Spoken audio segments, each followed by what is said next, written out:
안녕하세요. 피토스터디입니다. 열전달 53번 강의입니다. 자연대류 경계층의 개요인데요. 앞에서 공부했던 강제대류에서의 스케일 해석을 자연대류에 대해서 적용합니다. 원리는 아주 간단한데요. 운동에너지와 위치에너지의 변환 관계를 이용합니다. 그리고 강제대류에서 이용했던 같은 공식을 대입을 합니다. 이것으로부터 매우 중요한 결과를 얻을 수 있습니다.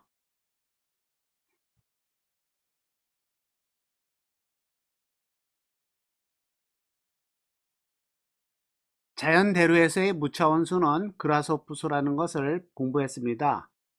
여기서 델타로우는 유체와 가벼운 고체 사이의 밀도 차에 대해서도 성립합니다. 예를 들어 물속에서 떠오르는 코르크 마개에 대해서도 적용됩니다. 하지만 유체의 온도 차이에 따른 부력은 밀도차를 이용해야 됩니다. 따라서 그라소프수는 온도차를 이용하는 형태로 사용됩니다. 그라소프스는 충류에서 난류로의 천위에 대한 판정 기준과 같이 자연대류에서의 유동 특성을 나타내는 무차원수입니다. 그라소프수가 유동 특성을 나타낸다면 열전달 특성은 레일리수가 나타냅니다. 레일리수는 그라소프수의 프란트를 곱한 것입니다. 따라서 자연대류에 의한 열전달을 그라소프를 이용하는 것보다는 레일리수를 이용하는 것이 보다 합리적입니다. 강제대류에서는 레이놀즈 수와 프란틀 수를 곱한 패클린 넘버, 그리고 자연대류에서는 그라소프 수와 프란틀 수를 곱한 레일리 수가 열전달 특성을 나타냅니다.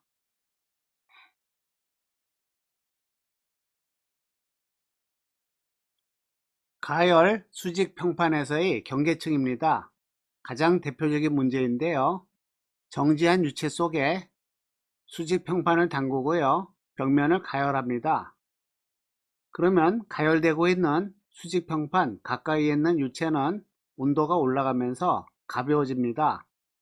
따라서 부력에 의해서 위로 상승하게 됩니다. 주변에 있는 유체도 마찬가지로 상승하고요. 따라서 속도 분포가 발생합니다. 주변의 유체는 정지해 있기 때문에 경계층의 끝에서는 속도가 제로이고요.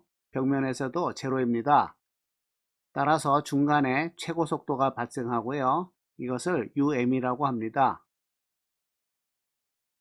상승하는 유체는 점성에 의해서 바깥에 정지 유체를 끌어들입니다.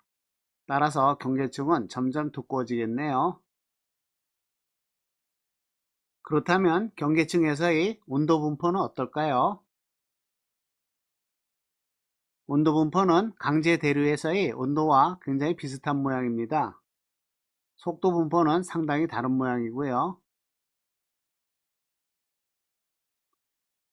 강제 대류에 의한 경계층 발달과 마찬가지로 자연대로 경계층도 어느 시점부터는 불안정한 난류로 발달합니다.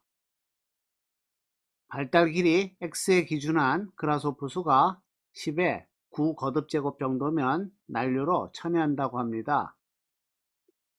강제 대류에서 레이놀즈 수가 난류로의 천위를 판정하는 것처럼 자연대류에서는 그라소프 수가 그 역할을 합니다. 그라소프 수는 레이놀즈 수의 제곱의 역할을 하고 있는데요. 여기서 UM은 자연대류의 특성 속도입니다. 경계층 두께에 대해서 알아볼까요? 앞에서 공부한 내용을 먼저 복습하겠습니다.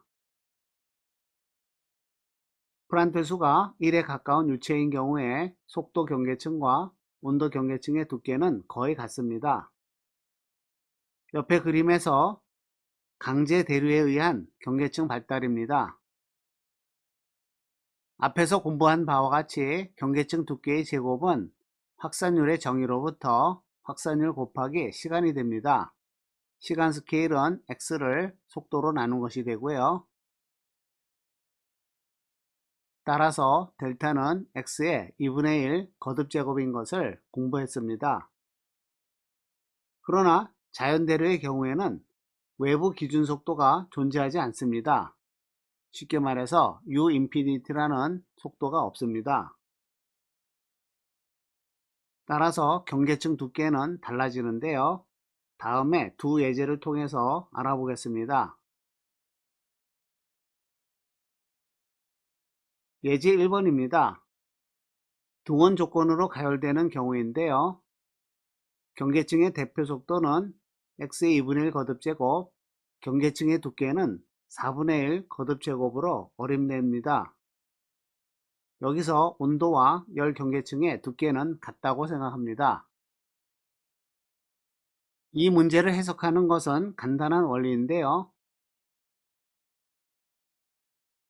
유체가 부력을 받아서 위로 상승할 때 운동 에너지는 위치 에너지의 변화로부터 온 것입니다. 그런데 밀도차 델타로는 최적 팽창 계수 베타와 온도차를 곱한 것입니다. 등원 조건이므로 가로하는 상수이고요. 물성치도 모두 상수입니다.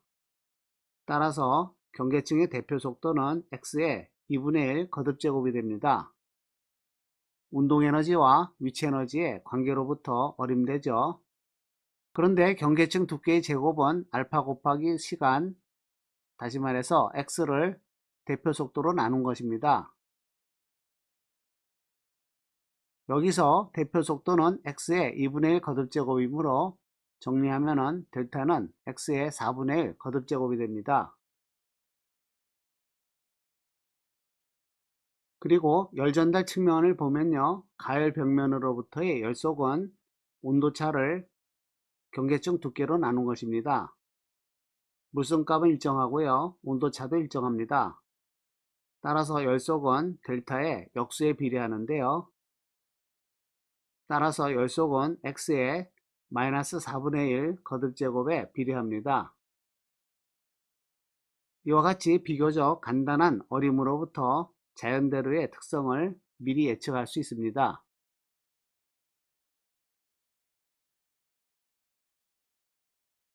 충료 자연대로에서 등원 조건인 경우이고요. 다음 예제에서 등열속 조건을 다루겠습니다. 예제 2번입니다. 충료 자연대로에서 벽면이 등열속 조건인 경우입니다.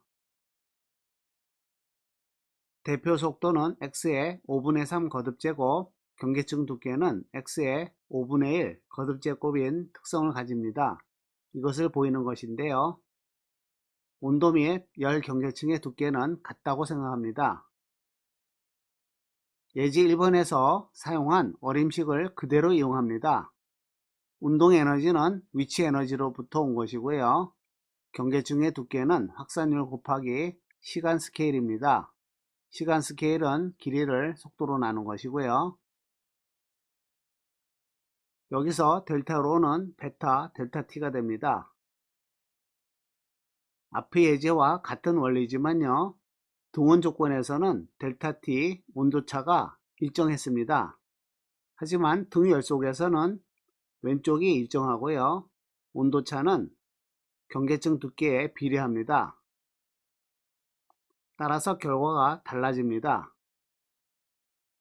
온도차가 델타에 비례하므로 이것을 앞쪽에 대입합니다. 온도차에 델타를 대입을 하고요. 나머지 3개의 항은 상수이므로 u제곱은 x 곱하기 경계층 두께가 됩니다. 대표 속도 u를 x와 델타로 나타내게 되면요. 16번에 비식에 대입을 합니다. um 대신에 스퀘어 루트 x 델타를 대입을 하고요. 양변을 제곱하고 정리합니다. 그러면 경계층 두께는 x의 5분의 1 거듭제곱이 됩니다.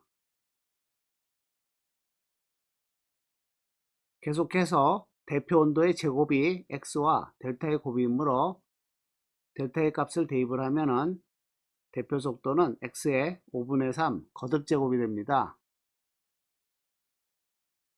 이와 같이 충류 자연대로 해서 등원 조건과 등 열석 조건에 대해서 어린 크기를 구했습니다.